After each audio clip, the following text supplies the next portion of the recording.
Welcome to the Jill on Money Coronavirus Market Update. It is Saturday, August 29th. Mark and I need to take some time off. We're rebroadcasting some interviews, some stuff that may have not even made the air. Mark went back through the archive and found this really terrific conversation with Chieh Huang. He is the CEO of a company called Boxed, Boxed.com. And in this first part of the interview, we're going to talk about how he formed Boxed and his background in general. I hope you enjoy this. Remember, if you have a financial question, feel free to email us. Ask Jill at JillOnMoney.com. Ask Jill at JillOnMoney.com. Here's our interview with Chieh Huang. What is your best career or financial decision you've made in your very young life? So I have to say that I kind of cheated on this. And so I was ready for the question. And so I was thinking about it for quite a while. Most folks, because we are a startup and, I left my job kind of cold turkey years ago to start our first startup, even before Boxed. So most folks would say, best decision was getting up out of my desk, dropping the mic and throwing up the middle fingers at the managers and walking out. And that wasn't it. So that was fun, but I didn't do that, by the way. But it was a fun experience of my life. But I would say the best decision was actually to save a year of runway for myself. Meaning that I had a year of savings in the bank where I didn't have to modify my lifestyle, didn't have to change the way I went out to eat, didn't have to move apartments for a full year so I could really give this startup thing a shot. That's great. What's always amazing to me is to consider how many people don't have an adequate emergency reserve fund and how many founders have said to me like, oh man, I made bad decisions because I just didn't have any money.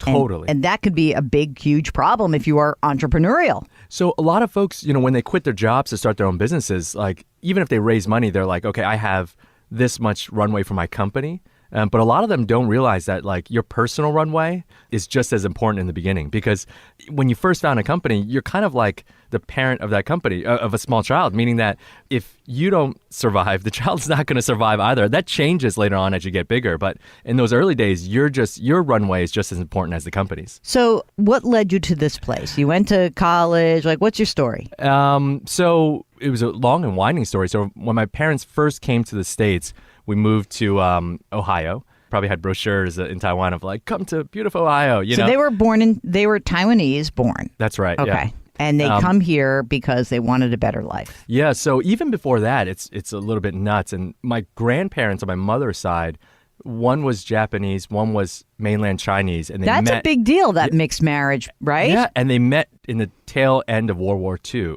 And they all ran off together. And then years later, they then ran off to Taiwan. So my mom's side of the family is that. My dad's side of the family had been in Taiwan for many generations.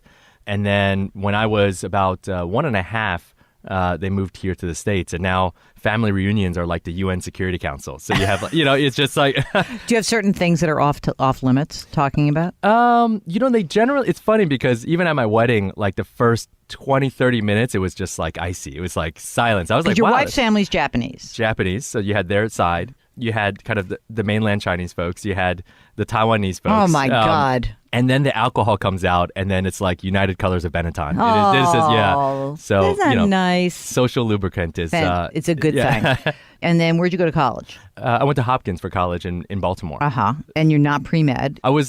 Sometimes you feel like I'm sitting in these econ classes at Hopkins, and you get these pre-meds coming in for an easy A, and you're just like, listen, man, you're messing up the curve, okay? Stay out of this class. Get back to Oregon. But for Hopkins, it was... that was a little bit of it. But the reality was when we first moved to the States, and here's where we can tie it all together, we went from Ohio then to Baltimore for many years. And my mom was making minimum wage across the street from Johns Hopkins University Hospital at this Chinese restaurant as a cashier. And she would always see all these doctors come in and out, and it was always her dream. And I remember when she said, your kids are going to go to Hopkins one day. Really? So I always took that as I got older, I was like, you know what, screw this. Like, I can go to Hopkins. And even though I wasn't pre-med, that was a school that I applied to early and I got in. And to this day, it's one of the only times I've ever kind of seen my dad cry or about to cry. Was when we got in. So that's so nice. Meant a lot. That's a great story. Yep. Okay, so you get out of Hopkins, what'd you do? I made them proud by going to teach English in countryside Japan. So, Wow. So this was '03 when I graduated. So you're still kind of in that like post-first.com, like post 9/11 kind of downturn. Yep. And at that time, none of the banks were really recruiting at Hopkins. That's kind of changed since then. I remember going to on-campus interviews, and there was this program where they send you off into the countryside teaching English for a year or 3. And I was like, you know what? Let's go for it. And so how long were you there? I was there for 2 years. Wow. Yeah, it was. So what was instructive about that, looking back? Like, what was the most important few lessons that you took from that experience in just managing people and being in a place where you're uncomfortable potentially? I could name 3 huge life lessons that I learned there. First is that don't ever take kind of being in a position where you can just simply speak the language and speak what's on your mind for granted. After living in countryside Japan where not a lot of folks spoke English and it was a challenge to get, your faucet fixed or to even just order a meal, coming back to the States, I was like, like I'm on top of the world. I can do anything, Second was not being afraid speaking in front of crowds, because I was teaching in a middle school. And there's nothing more frightening than 30 middle schoolers that turn on you. And so now, I'm like, nothing's as bad as that, And then lastly, don't ever feel like you're wasting your time by taking a chance. So here's what I mean by that. After coming back from Japan, taught English, played Duck Duck Goose, traveled over Asia for 2 years. Most of my other friends were either going to business school at the time or med school, or starting to go from analyst to associate. Some were even thinking about where's my VP title at a big bank. So I was like, oh my gosh, I really wasted 2 professional years going there. As it turned out, when we started our first company, we had just no interest in funding us. But then we had some traction with our first game. We were developing mobile games for the iPhone at the time. How'd you know how to do that? I didn't. So I was on the business side of things. I knew how to play games and knew what I liked. Okay. But started with a bunch of high school friends. We couldn't really raise money until we got this inbound from Japan. So there was an inbound from one of the biggest gaming companies in Japan. So they said, our CEO is coming for an investor relations tour. Do you want to meet with her? So I said yes. So we go there, across this huge table, 10 bankers and 5 people from the company. We're sitting there and it was just not good, the first few minutes. But then I was like, I know how to break the ice. I speak a little Japanese. And then I'm like, maybe I shouldn't have said that because then they'll start to test you.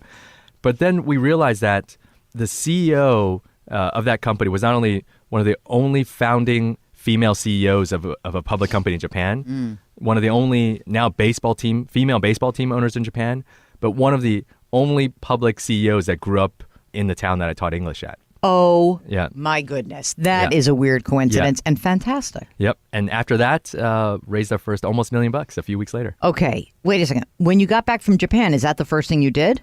Like, let me go hang out with my guys and my boys at the diner in New Jersey and figure out, write down on the back of the envelope what let's do this. Like, let's put a mobile game. And you're like, all right. I'll do that. You guys do the work, and I'll do the business because I look good in a suit. And he does. He's wearing a suit today. So they're probably going to listen to this, and they're going to bust my chops all day because that's kind of how it happened. So we were in a diner in Jersey, and I drove by it the other week, and I was like, that's the diner where, my entrepreneurial career started. Yes, Route 46 or something. Okay. So coming back, it's kind of what you said before. My parents were like, okay, enough of this teaching English. Doctor, banker, lawyer, pick one. And I'm like, well, it's too late to be a doctor. And, it's probably too late to inject myself into an analyst class somewhere as a bank. So, I took the LSAT and went to law school. Oh, you did? I did, so you actually went to law school. Okay. So went to law school, graduated, started my career on September 15th, 2008. Oh, come on. The day of Lehman Brothers bankruptcy filing. That's right. I love that you know it. Yes. Yeah, 9 hours after they collapsed. Our firm was located in Morgan Stanley's building at that time, so 1585 Broadway. Yeah. And Lehman was a block over. Yeah. And so here I am, new suit, new shoes, walking to work with thousands of people streaming onto the street. I don't know if you remember that scene. Just of course. Grown adults crying on the street. I know people. I know a guy who lost $20 million on that day, and his entire net worth evaporated because he just sat on that Lehman stock forever, thinking that he was going to get bailed out by somebody. Not. So how long were you a lawyer? I was there for a little over 2 years. So you do that. You're never going to stay in that environment. You're like too normal. Yeah. Right?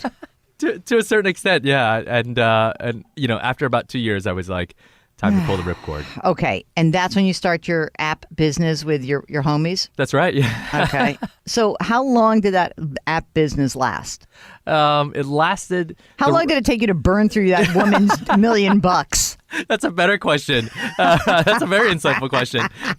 So we had almost no funding in the beginning. So if you count that aside, we went from raising that first kind of almost $1 million to Zynga acquiring us in a little under 11 months. Wait a minute. So she got bailed out. She made We money. did all right. Did you made a few shekels? Oh, absolutely. Yes. So you did well. At that point, are you a Zynga employee? Yeah, afterwards. For how long?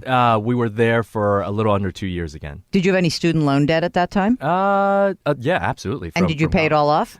Most of it, but then the rest of it's like 1%. And I was like, this Okay, smart money decision. Right. Not to. Okay, Yep. so that's good. So you paid off the higher interest, and you put some money in the bank. That's You right. worked at Zynga. You made a decent salary. Yep. Was it fun?